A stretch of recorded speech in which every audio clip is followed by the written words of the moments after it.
Bem, eu vou me apresentar. Meu nome é Robson Lessa, eu sou advogado no Rio de Janeiro. Esta live é do canal Falando Direito e Direto. Eu tenho hoje como convidado o doutor Ricardo Costa, ele é um advogado em São Paulo, estou aguardando ele entrar. Ele vem para conversarmos sobre o INSS, os procedimentos, os problemas que ocorrem, né, com o INSS, não é de agora. E vamos falar também sobre um assunto que ele é muito importante, que é a aposentadoria especial. Vamos tentar trazer informações do antes e o após a nova, né, Previdência, né, a Emenda Constitucional 103. Vou aguardar um pouco o doutor Ricardo entrar.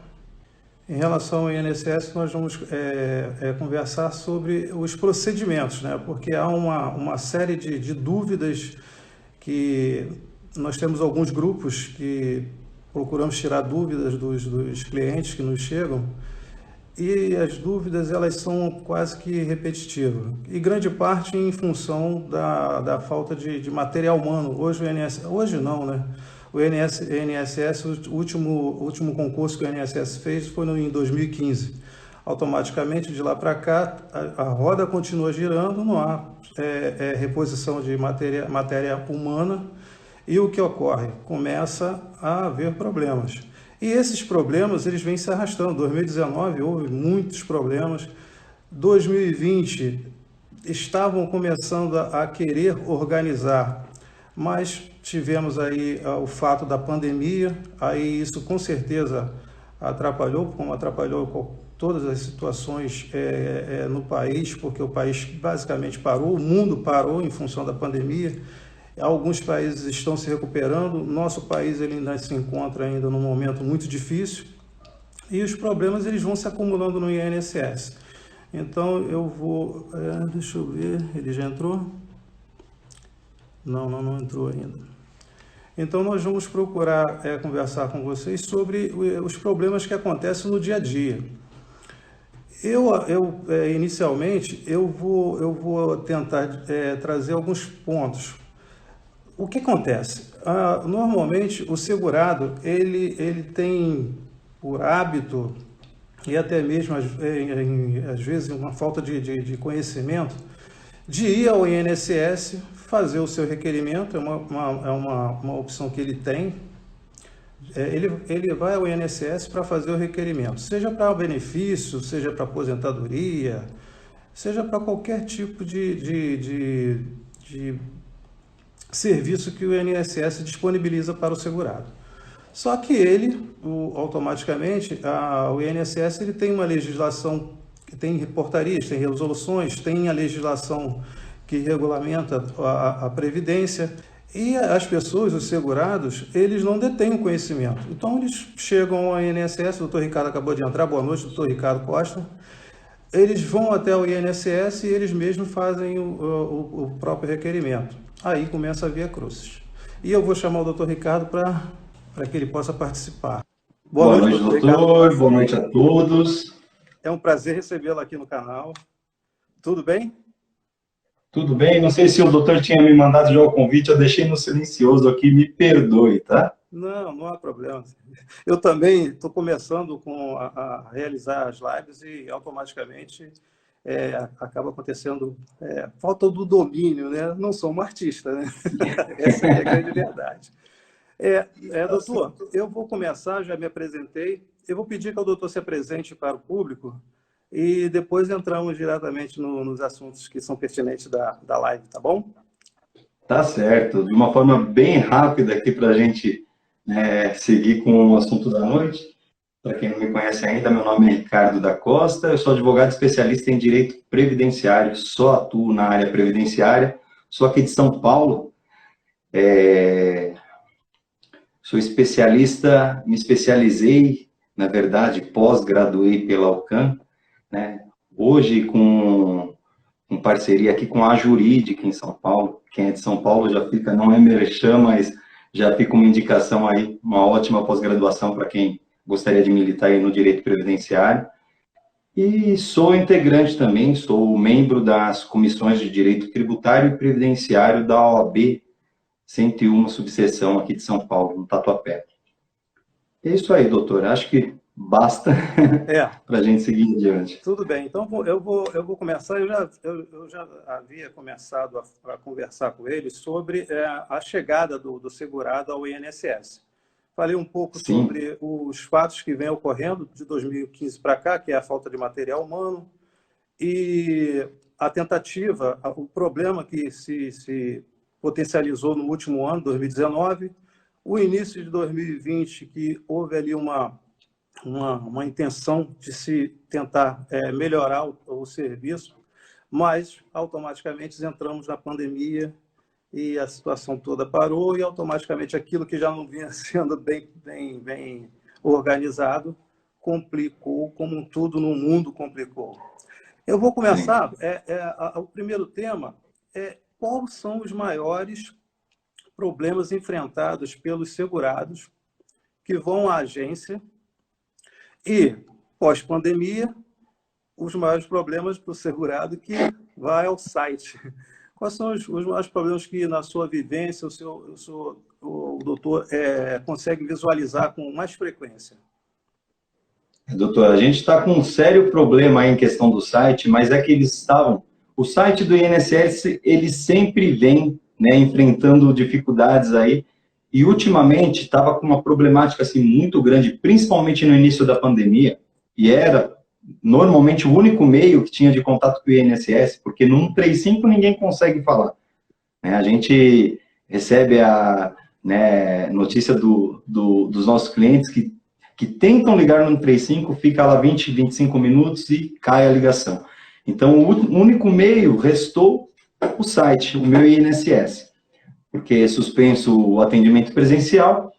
Só o que acontece? Acontece que eles estão parametrizando e estão terminando agora a parametrização das alterações da Previdência desde novembro. Tanto é que a gente vê o pessoal que já tinha passado em perícia, foi deferido o seu pedido de auxílio-doença e não tinha o benefício implantado. Tive muitos casos aqui que eu tive que impetrar um mandado de segurança para resguardar o direito dos meus clientes, pois o benefício não era implantado, não se recebia. Por quê? Por falta de parametrização no sistema, né, para alterar a forma de cálculo de acordo com a emenda constitucional 103, lá desde 12/11/2019, e o mês passado ainda tinha esse problema. Olha a morosidade. A questão que o doutor fala também, né, mencionou sobre a mão de obra aí que não é eficaz. Por quê? Né? O que muita gente não acompanha e talvez não saiba, muitos servidores se aposentaram e não foram contratados novos servidores, né? Tivemos diversos concursos aí, só que ninguém, né, foi. Por quê? Por que não foram chamados? Porque eles imaginavam que com a digitalização dos processos iria diminuir, né, a demanda nas agências. E que a gente sabe que não acontece, até porque o INSS erra muito e acaba abrindo exigência para a pessoa cumprir direto, o cidadão tem que ir na agência. Então, acontece que é só com hora marcada, mas a demanda me parece que não diminuiu ainda. E, no mais, eu acho que a maior dificuldade que o cidadão está enfrentando, principalmente aqueles que estão pleiteando um benefício por incapacidade, e também o pessoal que está na fila do BPC, né, mais conhecido como LOAS, na questão dos deficientes, né, porque os idosos não têm a perícia. Então, quem depende de perícia, nesse momento que está suspenso, está sendo muito prejudicado, e creio eu que vai continuar prejudicado, porque assim que retornar ao INSS, imagino que eles não vão ter agenda para tão cedo, para todo esse pessoal que ficou, né, sem fazer a perícia, teve a perícia suspensa, todo mundo que fez o requerimento durante a pandemia, todas as perícias que foram desmarcadas, então vai ser um caos. Imagino eu, e já estou prevendo aí que vai ser um caos nesse retorno do INSS. Retorno. Vai ser, provavelmente será gradual e bem gradual, né? Sim. Não me espanta se tiver perícia agendada para o início de 2021, tá? Não me espanta mesmo. Janeiro, fevereiro, eu imagino que vai acontecer. E é claro, né? Imagina que todos aqueles que não ficam inertes e vão procurar o Poder Judiciário através de um mandado de segurança, muitas vezes, esses aí vão passar à frente dessa fila toda, e a fila vai ficar ainda mais parada, esse é o problema. Exatamente. Tem pessoas que vão buscar o seu direito, tem outras que não. E aquelas que não buscam o seu direito, aquele ditado bem antigo, né? O direito não socorre aos que dormem, né? Então, Socorre os que a dormem. opção é você ir buscar realmente o seu direito. Bom, vou entrar no outro tema.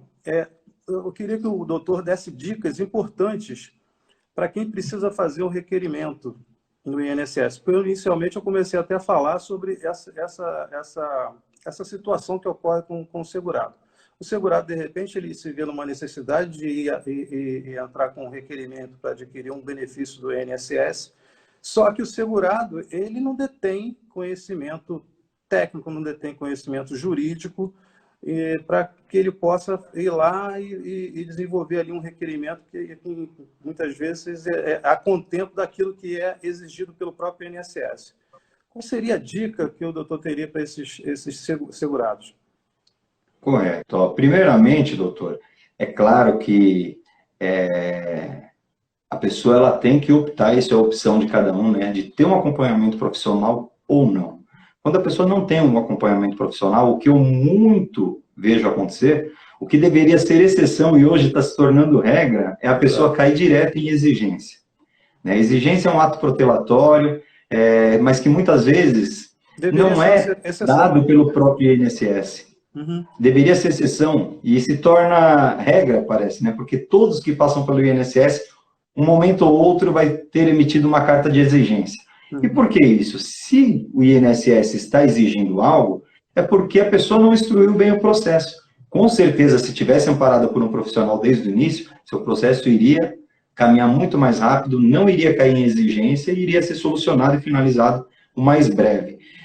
Quando não, raras vezes, o INSS faz exigências descabidas, o que também, com um profissional, seria afastada de plano. E muitas vezes o segurado fica, sabe, não sabendo como resolver, eu vejo correndo de um lado para o outro, preocupado.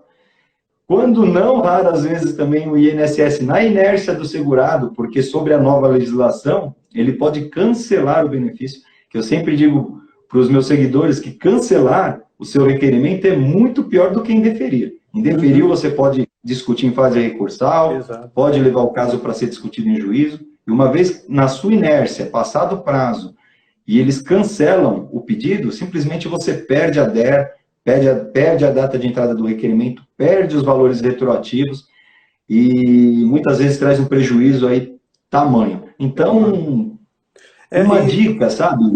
Vou dar uma dica bem breve para quem vai sozinho fazer o seu requerimento, vai buscar na lei todos os requisitos necessários, instrua o processo com todos os documentos, para não cair em exigência, não dar aso, né, para um ato protelatório aí, que muitas vezes o INSS ele abre 30 dias para o cidadão ir lá cumprir. O cidadão cumpre, ele teria 30 dias, né, com base no artigo 49 da Lei 9784, para emitir uma resposta, só que ele não cumpre, né? A do cidadão se não cumprir dentro dos 30 dias, mas o INSS mesmo não cumpre. Exatamente. É que motiva aí inúmeros mandados de segurança, né? E tem um fato que talvez o segurado também não tenha conhecimento, é que, muitas vezes, essa ação que o doutor está falando aqui, ela não precisa ser na esfera jurídica. Quando o segurado ele está bem acompanhado por um profissional, o profissional, em boa parte dessas situações que são criadas pelo próprio INSS, ele consegue resolver dentro do próprio processo administrativo. Em certas situações, não precisa chegar nem ao judiciário, né, Manuel? Sim. O nosso judiciário é muito moroso, né? Então, assim, eu só levo para o judiciário casos que não se discute na esfera administrativa. Vou exemplificar aqui, para ficar claro. Se é uma questão, um benefício que depende de questão de renda, como é o BPC, como é o auxílio reclusão, tem lá a questão de renda, baixa renda ou questão de miserabilidade. Muitas vezes, quem está pleiteando o benefício supera essa renda que é estabelecida por lei. A gente tem que entender que a esfera administrativa e os servidores, né, toda a administração pública, eles estão adstritos a fazer aquilo que está na letra fria da lei. Eles não podem flexibilizar a questão.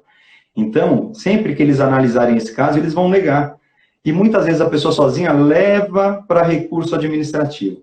Eu já vou falar também aqui um erro assim muito corriqueiro, sabe? A pessoa pede um recurso e não junta razões, não rebate o ponto controvertido, como se fosse acontecer uma nova análise. Não é bem isso. Né? Uhum. Quando você recorre, recorre de algo. Então tem que rebater o ponto controvertido e demonstrar que você tem direito. E aonde o INSS errou, né? Então a pessoa leva para a via recursal administrativa uma situação, um mérito que não é possível discutir em via administrativa. E o pior, o recurso administrativo hoje tem durado, alguns casos, muito mais do que uma ação judicial. Tem ação judicial que você resolve em 1 ano e meio, e o recurso administrativo tem durado, quando a pessoa está sozinha, é claro, 1 ano e meio, 2 anos. Quando chega lá no fim, ela vai levar outro não, vai receber outra negativa, aí sim ela vai ter que procurar o judiciário e demorar mais certo tempo. Então é assim, claro que um profissional especialista nesse assunto, ele vai saber o que ele deve discutir em fase administrativa e o que ele deve ir direto para o judiciário. Tem situações que não precisa nem se passar na esfera administrativa, que é ser disso que o INSS vai negar, a gente consegue já discutir em judiciário, que vai ter sim interesse de agir. O ionizante, então, sempre... a questão do ionizante, né, é uma dessas que não adianta discutir, porque o entendimento do INSS é que ele é quantitativo, o entendimento da Justiça, por outro lado, é que ele é qualitativo, ou seja, é bem mais vantagem que o segurado entre logo na via administrativa, na via judicial, desculpe, não perca tempo Sim. ali com a via administrativa.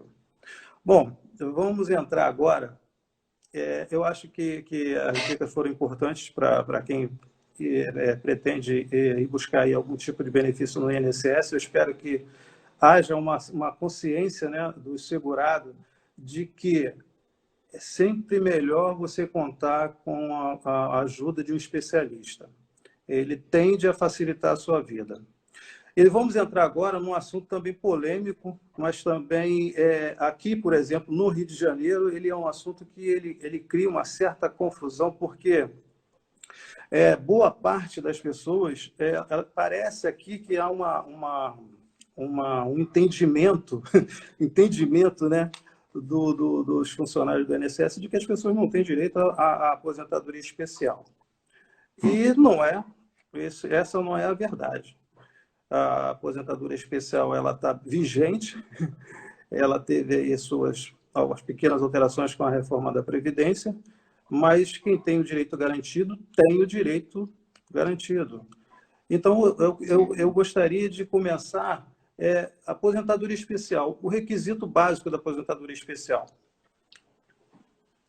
Olha, tem duas questões aí, né? Tem a aposentadoria especial em si, que a pessoa, dependendo da atividade lá que ela elaborou, ela pode se aposentar com 15 anos, regras antigas, tá? 15 anos, 20 anos ou 25 anos. Isso. E tem a questão das pessoas que não trabalharam todo esse período, né? Que poderia fazer a conversão do tempo especial em tempo comum para poder se aposentar de uma forma mais breve, também aproveitar isso. O que não é possível depois da emenda constitucional aí 103, desde novembro de 2019, né? Mas quem já tem, seja o tempo para ser convertido, ou seja, o direito adquirido da aposentadoria, os 20 ou 25, ou até 15, são raros os 15 anos, né? Mas se tem já completos até dia 12/11 de 2019, tem o direito adquirido e pode pedir agora, e o INSS costuma negar, né? Ele utiliza regras atuais, sendo que no direito previdenciário, né, o tempo rege o ato. Então, o que vale é a regra vigente de quando ele complementou todos os requisitos, né, para fazer jus ao direito previdenciário, né, ao seu benefício. Então, pode ser utilizado. Posso esticar um pouco mais sobre esse assunto, doutor? Pode ficar à vontade. Falar de uma regra de transição. A regra de transição ela veio de forma horrorosa também para esse pessoal da aposentadoria especial. Vamos entender aqui que quem estava 2 anos de se aposentar na categoria de especial aí, vamos supor que uma pessoa tem lá 40 anos, estava prestes a se aposentar, né, a completar os seus 25 anos de contribuição, e com a regra de transição, ela entra numa questão de pontuação, como se a aposentadoria por pontos fosse. Então, ela tem que complementar certa idade com certo tempo de contribuição para atingir. Tem casos que a pessoa vai ter que aguardar mais 9 anos para se aposentar. Então, eu acho que foi tirando aqui a questão dos cálculos, tá? Que cálculo de aposentadoria prejudicou todo mundo, cálculo de pensão por morte prejudicou, mas a questão de complementar os requisitos, talvez essa categoria foi a mais afetada aí na questão das regras de transição. E para quem entrar a partir da regra nova, aí vai ter que, além de ter o tempo de contribuição, também ter a idade, né? Me parece, agora, se não foge a memória, 55, 58 e 60 anos. Exatamente. Né? Dependendo, o mais comum é 60 anos, que são a regra dos 25 anos. A grande maioria, 60 anos. Essa maioria, nessa regra de transição, são 86 pontos. Então, imagina que se tiver os 25 anos, ainda tem que ter a questão da idade, né? 56 anos, se não... Em alguns casos, 56 não, mais 15 anos, né? Vai trabalhar mais tempo. Então, veio piorando demais. Essa emenda constitucional foi a pior. É como sepultar a aposentadoria especial nesse sentido, né? Porque como, doutor? Desculpa. É como se sepultasse essa regra de transição. Sim. É como se sepultasse. Sim, ela vai flexibilizar, sim, a questão de pouquíssimo tempo. Quando ela faz depender da idade também, ela vai diminuir em pouquíssimo tempo, sabe? Eu acho muito prejudicial para quem trabalha realmente com em algumas situações insalubres assim, vai ser muito prejudicado. Isso. Porque imagina que as pessoas que já vinham trabalhando, quem está entrando agora nas regras, tudo bem, porque normalmente vai casar ali idade com tempo de contribuição, até porque antigamente poderia se trabalhar com muito menos idade, né? Hoje já não mais. Exato. Agora, quem já vinha e estava prestes a se aposentar, prejudicial enorme. Né? Quer dizer, vai ter que continuar naquele ambiente salubre durante muitos mais anos para poder completar os requisitos necessários. Já com uma idade que não suporta mais a carga, né? A carga de problemas de saúde que absorve com o tempo, né? Porque você, quando é jovem, você ainda está com um vigor tremendo. O tempo passa... O corpo não sente, né? Esse vigor ele vai diminuindo e você vai adquirindo ali o resultado de toda aquela exposição aos agentes nocivos. Foi uma atitude muito covarde dele. Mas é a regra do jogo, né? Vamos lá.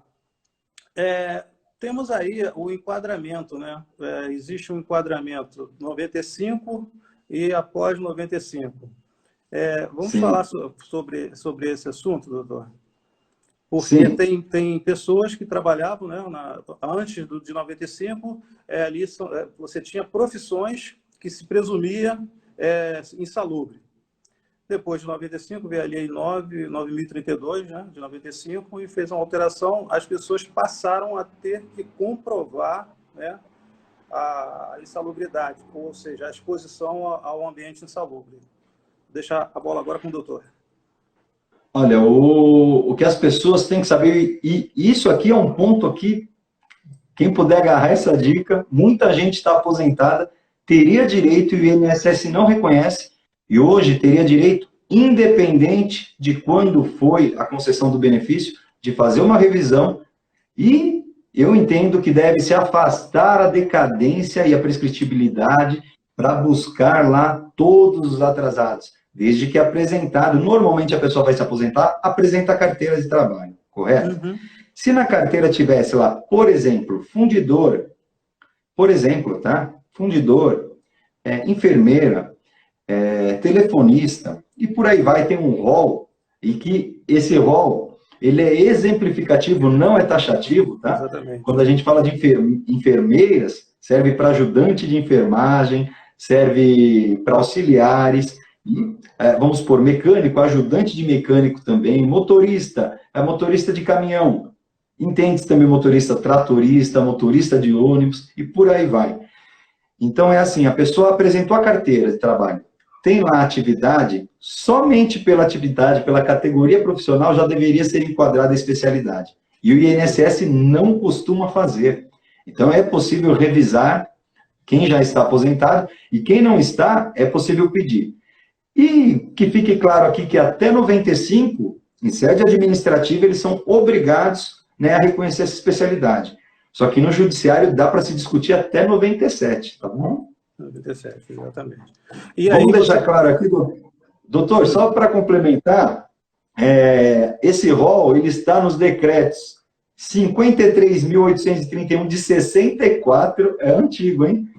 E no decreto 83.080 de 79. Eles estavam vigentes até 95, né? E depois do advento aí da lei também 9876, também teve alteração e veio tirando, exigindo-se, então, né, que se apresente hoje através do PPP, que já não é mais PPP, mas o INSS fala PPP, hoje é PPT, né, não é perfil profissiográfico previdenciário, mas sim perfil profissiográfico do trabalhador, né, ou todos os outros formulários, né, antigos, aí, anteriores ao PPP.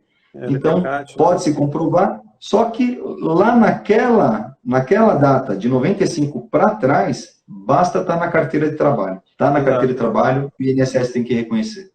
Agora, chamando a atenção que o trabalhador que estava até 95 naquele rol ali, né? Se ele trabalhou após 95, ele vai ter que ir buscar o judiciário, porque ele, no caso, ele entra naquela situação em que a pessoa ela já tem que apresentar ali o comprovante, porque tem muitas pessoas que vão trabalhando, né? Isso é um hábito, principalmente dos mais antigos, de se manterem na empresa durante muitos anos. Então, o cara passou de uma regra, veio para a próxima regra, e automaticamente, quando chega na hora de se aposentar, ele não recebe informação, não leva documentação, e então cabe para ele ali. Ele tem um direito garantido e tem uma regra para cumprir, que seria aí a apresentação na época do PPP, né? É que hoje a pessoa ela tem que pedir sim. Na verdade, a empresa deveria dar sempre que dispensa a Até no pessoa, período o trabalhador. completo, né? Ou se o trabalhador está lá a longa data e está, né, a época de se aposentar, ele pode requerer isso da empresa, a empresa é obrigada a fornecer o PPP. Qual que é o problema? Os PPPs, normalmente, eles vêm com problemas. Tem que ser resolvidos antes de levar para o INSS. Se o doutor prestar atenção, o INSS, ele indefere o pedido, indefere, assim, algo em torno de 90% dos PPPs são juntados aí nos processos. Sim. Por quê? Porque eles vêm com erros, eles vêm faltando informação, eles trazem informações errôneas, não tão raras vezes, quando a gente pede perícia, se não acompanha de perto, se não tem um profissional ali, você vê que a perícia é feita em horário de almoço, pós-jornada, não, que não serve, tem que ser lá no horário, no local. A gente entende o quê? Que não são todos os trabalhadores, vamos supor aqui, vamos exemplificar com uma metalúrgica. A metalúrgica ela tem diversos maquinários, diversos setores. Aí quando a gente vai verificar o PPP de todos os trabalhadores, traz o mesmo nível de ruído. É impossível, tem que ser individual, né? Para cada um, aonde trabalha ali realmente. O que eu vejo muito acontecer é a empresa ela não colocar que não houve alteração no layout, no PPP, e quem está testando esse PPP é alguém que está responsável por pouco tempo e está testando um tempo lá atrás. Quer dizer, o INSS, ele descarta, ele rechaça esse documento e normalmente indefere o pedido, né? Indefere a especialidade desse tempo. Então, é de suma importância, primeiramente, forçar a empresa a entregar um PPP decente, que esteja com as informações corretas. Né? Ela é obrigada a fazer isso. Né? Sob correr o risco aí de uma fiscalização, inclusive, né? Para que se apure aí, né? Os números corretos. Então, normalmente a empresa ela não quer, como a gente encontra aí as empresas não querendo abrir CAT quando precisa, porque tudo aquilo que traz ônus para a empresa, ela normalmente quer afastar. Ela não quer cumprir a lei, né? Então, com certeza, se tiver um advogado aí junto com esse cidadão que está buscando aí seu benefício, com certeza ele vai estar bem orientado e a empresa vai ser cobrada da forma devida. Muitas vezes é possível resolver aí, né, através de uma notificação extrajudicial, você resolve. Agora, quando a empresa bate o pé, aí no caso, pode até da esfera previdenciária, teria que, né, ir brigar aí por essa questão na justiça trabalhista, né, do trabalho. Exatamente. Teria que discutir. Bom, vamos seguindo, falamos sobre o enquadramento e um questionamento que também vem sendo feito, aí eu repasso para o doutor. A periculosidade foi retirada com a reforma, ou não? Como é que está a situação? Vai dar muita briga, né? Eu acho que o legislador ele foi omisso, né, no novo texto aí constitucional quanto à periculosidade. Eu creio que ainda vai dar muito entrave aí no judiciário. Com certeza o INSS vai negar todos esses pedidos, porque não ficou claro, né? Ele foi omisso aí no texto constitucional aí dessa emenda. Não ficou claro quanto à periculosidade. E a gente não pode descartar a periculosidade, né? Imagina as pessoas que trabalham com alta tensão, trabalham com explosivos, né? Quando a gente fala de periculosidade, normalmente a pessoa só lembra do policial, do guarda, né? De quem anda armado, de quem enfrenta. Mas tem muita periculosidade aí. Então, assim, não pode ser rechaçada, mas eu acho que vai ser assunto aí a ser discutido no judiciário muitas vezes, porque... E está tramitando no Congresso, né? Eu tenho acompanhado, mas de longe, não tenho acompanhado de perto, mas me parece que tem uma lei infraconstitucional sendo elaborada pelo Congresso. Agora a gente não sabe... Estava sendo discutido na PEC, na PEC paralela, né? 133, mas não precisa aguardar. Está andando, né? Com o ritmo da pandemia, mas tem é provável que venha uma lei para regulamentar esse problema aí que foi deixado pela nova regra. Bom, Sim. Vamos lá. Adicional de salubridade dá direito à aposentadoria especial? É uma pergunta essa é uma questão que é muito feita, né? Essa é uma questão que muitos trabalhadores, ele trabalha em atividade que ele recebe a insalubridade e ele acha que ele já está garantido por uma aposentadoria especial, e não é isso. E você a insalubridade por direito... Dar esse tipo de informação e tem certas situações que... E para você convencer o cidadão de que... A pessoa vai falar, mas eu trabalhei a vida toda, né, com insalubridade aqui. A insalubridade para o direito do trabalho é uma coisa e para o direito previdenciário é outra, totalmente diferente. São ramos distintos e vale frisar aqui que até mesmo aquilo que se discute no processo trabalhista não é acatado pelo INSS. Existem umas certas regras para você trazer o que foi discutido no direito trabalhista, né, para poder averbar no seu CNIS, para constar, inclusive, a questão da especialidade do tempo.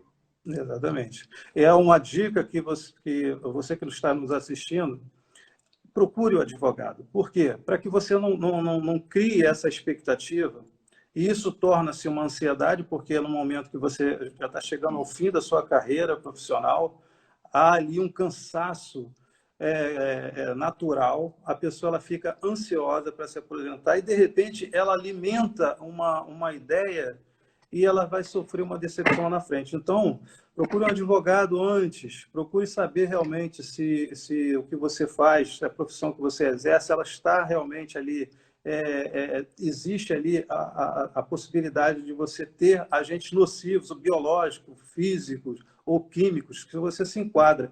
E também, uma das coisas que tem que ser permanente, a pessoa tem que atuar no âmbito profissional em que ela esteja ali num ambiente salubre, entendeu? Então, você tenham cuidado, busque informação, procure um profissional, ou se você não tiver esse profissional, ou a possibilidade de ter um profissional, busque informações. A informação hoje ela hoje não existe segredos em relação às informações. Claro que você deve tomar o cuidado, porque nem toda a informação que está disponível é a informação correta. Mas você pode buscar, sim, se informar. Os requisitos, o principal é requisito. Se você estiver atendendo os requisitos, você vai poder entrar com o seu requerimento, provavelmente vai ser negado de qualquer forma, porque o INSS ele gosta de praticar o indeferimento, mas você tem que se calçar, porque o processo ele não acaba com o indeferimento do INSS, né, doutor? O processo ele simplesmente foi indeferido, mas você pode recorrer administrativamente, e se você não tiver ali a satisfação do seu direito, você ainda tem a via judicial que você pode buscar, né, doutor? Sim. Deixa eu aproveitar um gancho aqui, doutor Robson. Sim. essa questão é muito interessante, é muito interessante. Quando a pessoa vai fazer o requerimento administrativo, o INSS, na verdade, ele deveria, e o servidor deveria estar lá para orientar da melhor forma, né? E conceder para essa pessoa o melhor benefício. Isso é o que diz a lei, isso é o que diz o decreto que regulamenta o trabalho do servidor, é o que diz a própria IN, Instrução Normativa 77, que norteia o trabalho do servidor do INSS, e assim ele não faz. Então, o que acontece? A negativa do INSS normalmente é esperada. Não sei se o doutor já percebeu, mas quando a pessoa entra com um processo, o normal seria o quê? Entrar e aguardar ser concedido.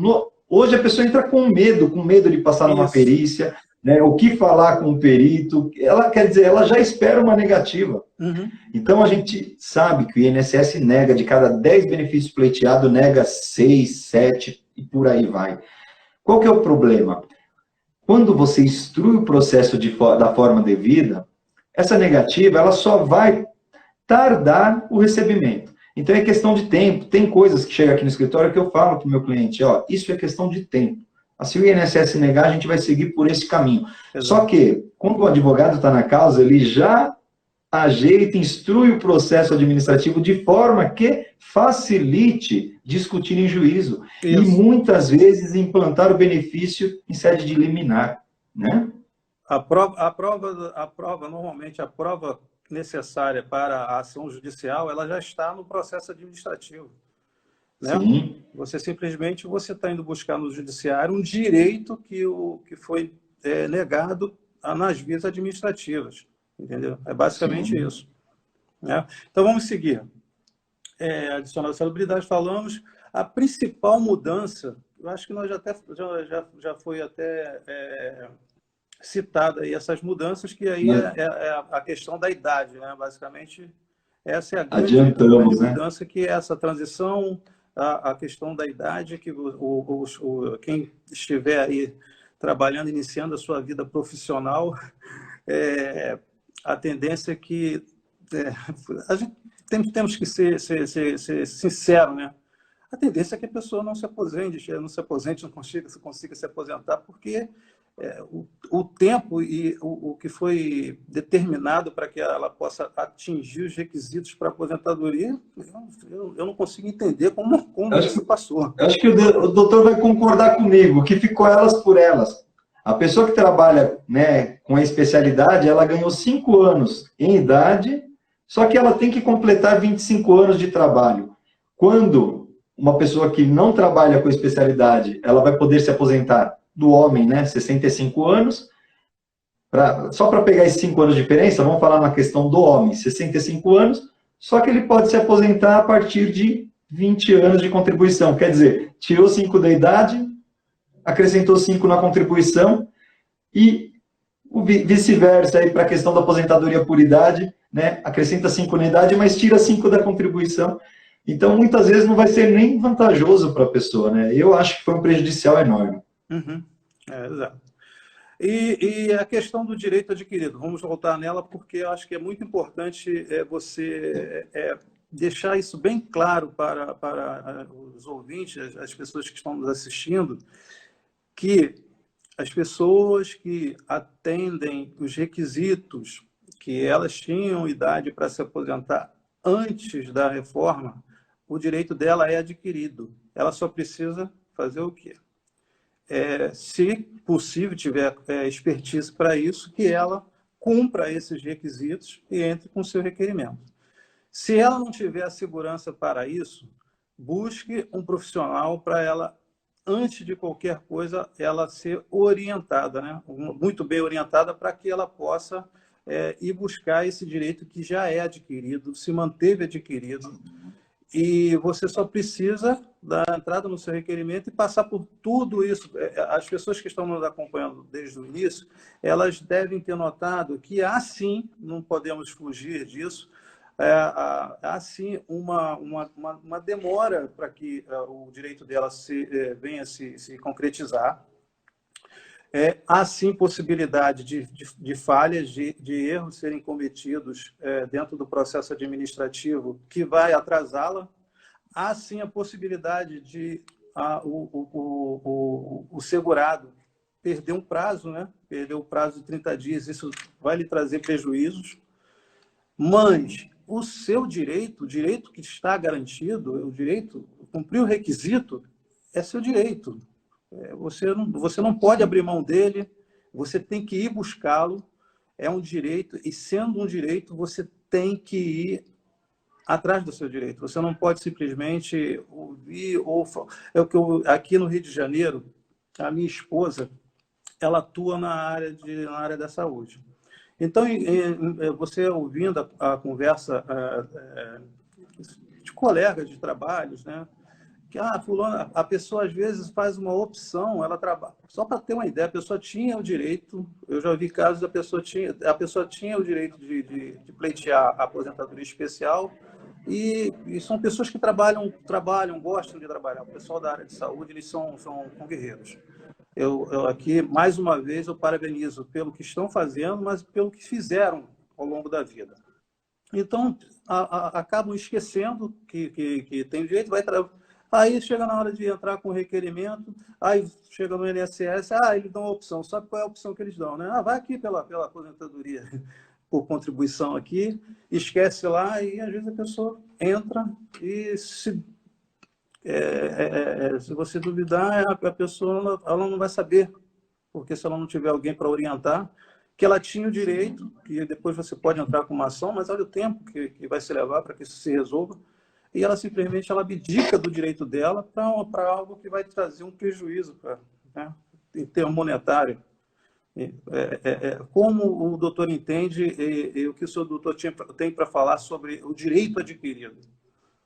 Tem muita gente, doutor, que se aposentou, não tinha nenhum conhecimento, também o servidor do INSS não orientou para que seja reconhecida essa especialidade. Muita gente não trabalhou. Claro que normalmente quando a pessoa é da área da saúde, normalmente ela se perpetua na área da saúde até a aposentadoria. Exato. Só que em alguns casos não. Talvez ela passou pela área da saúde ou por qualquer outra área, como por exemplo aqui um frentista, né? Trabalhou como frentista há determinado tempo e depois foi exercer uma outra atividade. Esse período que ela tem a especialidade, ela pode converter em tempo comum, né? Muita gente se aposentou com a aplicação do fator previdenciário, que prejudica e muito, né, na grande maioria dos casos. Exato.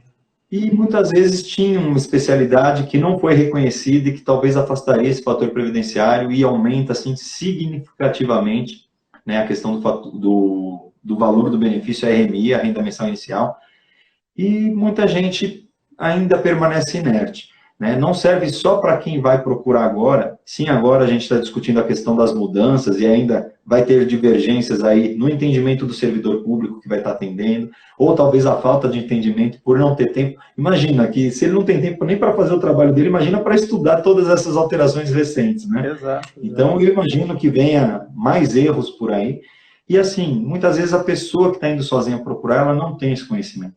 Então, o servidor que deveria lhe orientar não faz, e ela não detém o conhecimento, infelizmente, e acaba sendo prejudicada. Tá? Vou dar um exemplo aqui. Sim. Tive uma cliente que ela se aposentou, ela só estranhou o valor da aposentadoria, ela se aposentou sozinha, foi lá, requereu, demorou, né, a demora normal do INSS, sai um valor de aposentadoria R$ 2.708. Aí ela achou esquisito, achou estranho o valor, porque ela contribuía mais perto do teto, embora ela tinha um pensamento que muita gente tem, né, e as regras já alteraram há muito tempo sobre essa questão. As pessoas acham que pega só os últimos 3 anos, e não é a vida contributiva. E ela me procurou e disse, doutor, eu acho que saiu valor pequeno, saiu pouco a minha aposentadoria. E eu fui fazer os cálculos, né, ofertei os cálculos para ela, falei, vamos fazer os cálculos, só com cálculo é possível, né, ter uma noção. E, para minha surpresa, quando eu calculei, o benefício correto seria R$ 3.950. Quer dizer, R$ 1.242 de diferença. Tem gente que não recebe isso de benefício. Então, é assim, é um valor considerável. A gente conseguiu, em via administrativa, reverter, coisa de 30, 40 dias, estava revertido, pagou-se as diferenças. Só que quantas pessoas que não têm nessa condição e que não sabe de seu direito, que não faz ideia de como é feito um cálculo do benefício, cada benefício tem uma forma de cálculo, uma alíquota diferente. Então, eu vejo que as pessoas acabam sendo prejudicadas pela inércia, por não procurar um amparo. Eu sempre uso, e é chulo até, né, esse exemplo que eu dou, só que eu faço esse paralelo. Eu falo, eu posso me medicar sem a ajuda de um médico? Eu posso. Eu posso pegar um medicamento e me medicar, eu posso até arrancar um dente sem a ajuda de um dentista. Só que eu vou fazer? Eu não vou fazer. Exatamente. Com certeza eu vou ter um resultado muito melhor se eu procurar um profissional. E outra coisa, quando eu preciso de um médico, eu procuro o quê? Um especialista no assunto, não procuro generalista. Então, essa é uma questão que as pessoas têm que se atentar, sabe? O advogado não é obrigatório que ela entre em fase administrativa com o advogado. Só que, com certeza, ela vai estar bem mais amparada, esse advogado vai saber o que pedir, da forma que pedir, o benefício vai ser implantado dentro do prazo legal, né? Não vai sofrer essa morosidade que o INSS faz as pessoas sofrerem aí na fila, o valor vai vir correto, e se não vir, vai ter alguém ali amparando para poder buscar um meio cabível para reverter a situação. Então, todos aqueles, né, todos que já estão aposentados ou que vão se aposentar, o ideal é que procurasse uma ajuda profissional para ver se está recebendo aquilo que é certo.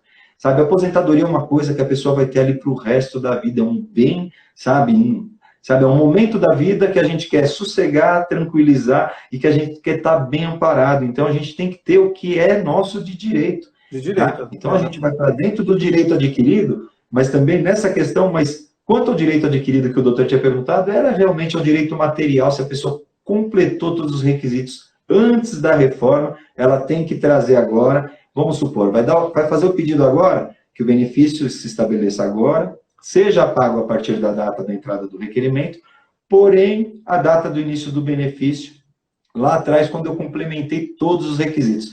Né? Seria o que a gente diz de DIB lá atrás, DIP agora, as siglas aí, acho que para as pessoas que estão acompanhando, tem doutores nos acompanhando, vai entender, e tem, né, o cidadão que está buscando aí sua aposentadoria, talvez não vai entender. Mas seria a data do início do benefício e data do início do pagamento.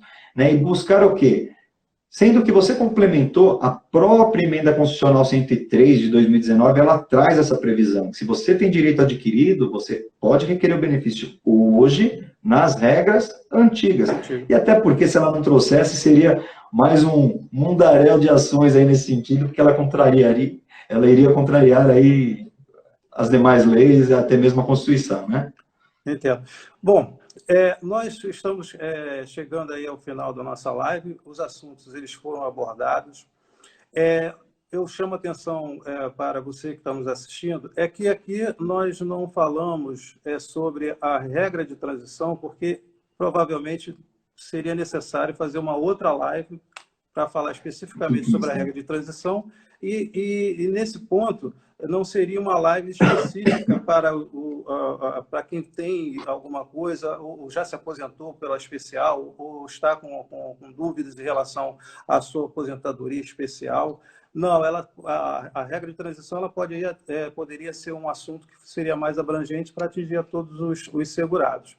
E também não falamos aqui sobre os cálculos realizados, porque também seria necessário, são cálculos complexos. A orientação que eu lhes dou em relação a isso é que quando você tiver alguma dúvida, procure um advogado especialista na área de direito previdenciário. Você de São Paulo, aqui o pessoal do Rio que está comigo, tem aí o doutor Ricardo Costa, aqui no Rio de Janeiro, me coloco à disposição de vocês. Procure um advogado, porque aí nós estamos discutindo aqui sobre aposentadoria especial. Mas existe aí também um outro fato aí, que é a revisão da vida toda. As pessoas que têm esse benefício, o prazo está correndo, são os últimos 5 anos que você tem a receber, mais a correção do seu benefício, pegando a vida toda, só que você tem um prazo decadencial aí de 10 anos, que pode, né, o doutor entende que poderia ser discutido essa decadência? Olha, eu vejo um sério problema aí, doutor. Eu costumo dizer que o STJ ele deu com uma mão e tirou com duas. Porque ele jogou no mesmo dia o tema 999 e, salvo engano, agora me fugiu da memória, mas acho que é o tema 965, que versava sobre a decadência. Quer dizer, ele falou, é possível a revisão da vida toda, porém, no mesmo dia ele jogou que existe decadência, né, de 10 anos. Então, o que eu entendo? A questão da decadência a gente consegue afastar quando existe um erro primário, um erro primário. E nessa questão eu não entendo ser um erro primário, porque o INSS fez o que estava na lei. Né? Ele fez o que a lei dizia. Eu não entendo que é possível afastar, embora lá, né, o artigo 3º da famosa lei trazia uma regra de transição, e ele aplicou essa regra de transição.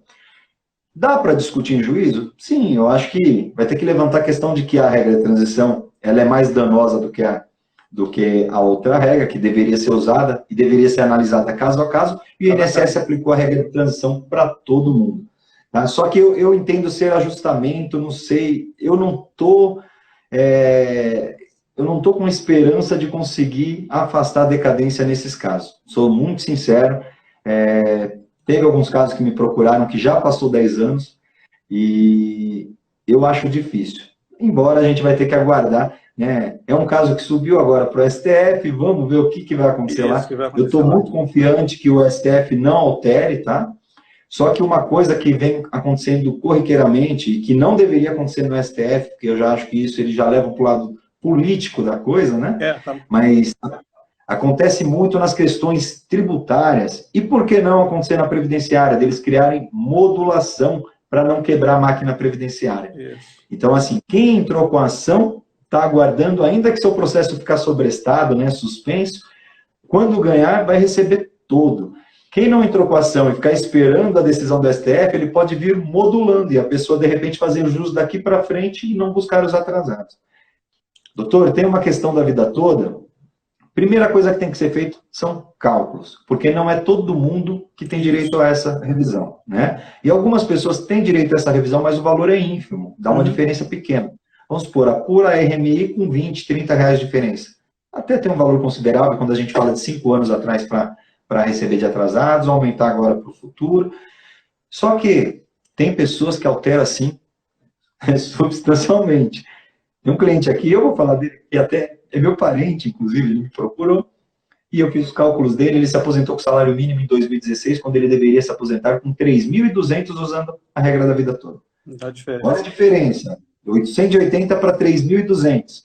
A gente está falando de quase 4 anos de atraso, está dando algo em torno de 200 mil de atrasados, corrigidos, e o valor da aposentadoria dele, que é hoje é 1.045, estaria 3.800. Olha a diferença. A gente está falando em 4 vezes o valor. Vale muito a pena para quem tem realmente o direito. Aqueles que... Normalmente, eu costumo analisar aquelas pessoas que recebiam antes de 94, eles um salário maior, a probabilidade de você ter uma diferença aí de valores é bem maior do que aquele que teve o problema ao contrário, ganhava menos antes de 94, passou a ganhar mais posteriormente. É por isso que os cálculos, eu sempre falo, inclusive essa semana eu tive, semana passada, a primeira coisa que eu pedi para um cliente meu, olha, vamos, antes de qualquer coisa, eu não fui nem analisar ainda o processo dele, porque eu falei, olha, a primeira coisa que eu quero saber é os cálculos. Se os cálculos realmente forem satisfatórios, ótimo, entramos com ação. Se não, eu tenho que ser muito claro com você e dizer, não, essa ação é uma ação temerária e pode gerar custos processuais para você e o prejuízo. Você não tem, mas você pode vir adquirir um prejuízo nessa brincadeira. Porque a ação você tem que entrar com ela. O advogado ele é meio. Tá, o advogado ele é meio, mas ele é um meio para aquisição de direito, não aquisição de prejuízo. E eu tive que ser muito sincero. Olha, no seu caso, eu não vou entrar com ação. Aí, não entra com a ação, não tem o direito. Para você, não. Pelo contrário, inclusive, em alguns casos, a pessoa, houve um erro aqui que te favoreceu, mantenha-se aí, porque é direito garantido. O erro não foi seu, entendeu? E o que eu vejo em muitos casos, doutor, é assim, que as pessoas tinham as contribuições altas. Normalmente, quem vai ter direito à revisão da vida toda, contribuições altas, antes de julho de 94, ou pessoas que estão sem contribuir nos últimos 20, 25, 30 anos, que muita gente está nessa condição, né? Isso. Teve lá 15 anos de contribuição para já cumprir a carência necessária para uma aposentadoria por idade e ficou aguardando aí, muitas vezes parou de trabalhar, né? Ou o cônjuge já recebeu uma aposentadoria e viviam dessa aposentadoria, ou algumas vezes é custeado pelo filho, outras vezes trabalhando na informalidade, e não contribui os últimos anos, e fica aguardando a sua idade para se aposentar. E o que acontece, como não contribuiu todo esse período, normalmente se descarta lá o anterior, né? Isso aí é confisco, a pessoa paga e não tem contrapartida, isso não pode acontecer. Exatamente. Que então, tem que buscar. Afronta a Constituição, né? O Estado ele não pode Sim, fazer isso. Bom, eu queria agradecer a presença do Dr. Ricardo Costa, ele é de São Paulo. Queria agradecer a presença de todos que estiveram na live assistindo. Prometo que vou convidar o Dr. Ricardo para uma outra live. Provavelmente vamos discutir algo em torno aí em relação a essa regra de transição ou um assunto que estamos falando aqui sobre, e de repente semana que vem acontece algo novo aí. Muda tudo toda hora. Que é necessário, que seria necessário falar, e vamos ter que falar daquilo que é full time, né? O que está presente aí na vida do brasileiro. Prometo convidar o Dr. Ricardo para uma outra live. Eu vou deixar o Dr. Ricardo fazer as suas últimas considerações e depois eu me despeço de vocês. Pois não, Ricardo. Tá certo. Queria agradecer o convite, tá? Pelo canal aí, para poder estar vindo hoje discutir um assunto aí que é importante, que a gente vai conseguir, de repente, abrir a mente, trazer o conhecimento para muita gente. Queria agradecer ao doutor Robson Lessa, agradecer a todos os doutores que estavam aqui. Eu estava acompanhando aqui alguns escrevendo, outros entrando, todos que passaram por aqui, e não só os advogados que passaram por aqui, mas sim todos os cidadãos aí que vão em busca do seu direito.